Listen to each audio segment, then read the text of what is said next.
Assalamualaikum warahmatullahi wabarakatuh. Perkenalkan, nama saya Muhammad Iksan Ramadan dari Ekonomi Manajemen Sore. Tujuan video ini dibuat untuk memenuhi tugas dari ekonomi internasional. Saya akan menjelaskan tentang apa itu perdagangan internasional. Perdagangan internasional itu adalah proses jual beli barang atau jasa yang terjadi antara satu negara dan negara yang lainnya. Dan penyebab timbul perdagangan internasional itu perbedaan faktor produksi, surplus dan hasil produksi, perbedaan harga hasil produksi, dan perbedaan selera. Faktor pendorong perdagangan internasional: perbedaan sumber daya alam, perbedaan sumber daya manusia, perbedaan penguasaan teknologi, perbedaan iklim dan kesuburan tanah, perbedaan politik, sosial, dan budaya, perbedaan biaya produksi, dan perbedaan selera. Mengapa terjadi perdagangan internasional? Terjadinya perdagangan internasional merupakan salah satu bentuk interaksi sosial yang dipengaruhi oleh beberapa faktor. Salah satunya karena suatu negara tidak mampu memenuhi kebutuhannya sendiri tanpa adanya bantuan negara lain, baik itu sumber daya manusianya dan sumber daya alam yang dimiliki. Bentuk-bentuk perdagangan internasional: yang pertama, perdagangan bilateral. Suatu perdagangan internasional yang dilakukan oleh dua negara. Dua, perdagangan regional. Suatu perdagangan yang dilakukan oleh negara yang masih berada pada suatu kawasan tersebut. Contohnya seperti ASEAN, Uni Eropa, dan lain-lain. Tiga, perdagangan multilateral. Suatu perdagangan yang dilakukan antar negara tanpa dibatasi kawasan tertentu. Hambatan perdagangan internasional: yang pertama, peperangan. Kedua, perbedaan bahasa, perbedaan mata uang, pengenaan tarif, kuota ekspor dan impor, subsidi, dumping, dan exchange control.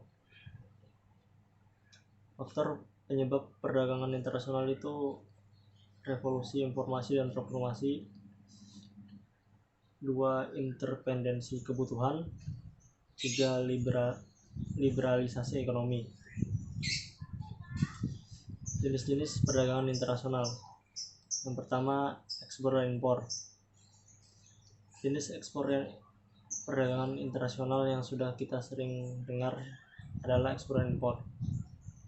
Ekspor sendiri mempunyai dua cara, yakni ekspor biasa dengan ketentuan yang berlaku dan ekspor tanpa dalam dikirim melalui izin Departemen Perdagangan. Dua, barter. Sekarang sistem barter atau pertukaran barang masih tetap digunakan. Sistem barter antara lain direct barter, Swiss barter, counter purchase, dan buyback barter. Tiga, konsinyasi. Definisi konsinyasi yaitu penjualan dengan barang dikirim ke luar negeri yang mana belum ada pembeli tertentu di negara tersebut. Penjualan bisa dilakukan dengan cara bursa transfer barang atau dengan cara lelang.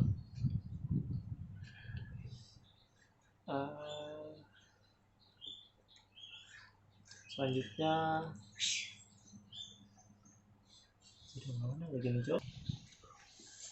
kesimpulannya, ekonomi internasional itu merupakan bagian dari ilmu ekonomi yang khusus membahas tentang hubungan antara suatu negara dan negara lainnya dalam mengalokasikan sumber daya atau faktor produksi yang tersedia pada masing-masing negara. Adanya hubungan ekonomi perdagangan internasional sangat berguna dalam rangka mencapai kesejahteraan masyarakat dunia.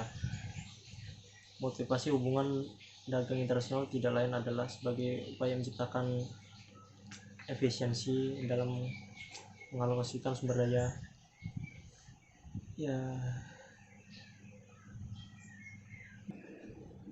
Pada prinsipnya, dua faktor utama yang menyebabkan timbulnya perdagangan internasional yakni faktor mempengaruhi permintaan dan penawaran. Ya kurang lebihnya mohon dimaafkan. Assalamualaikum warahmatullahi wabarakatuh.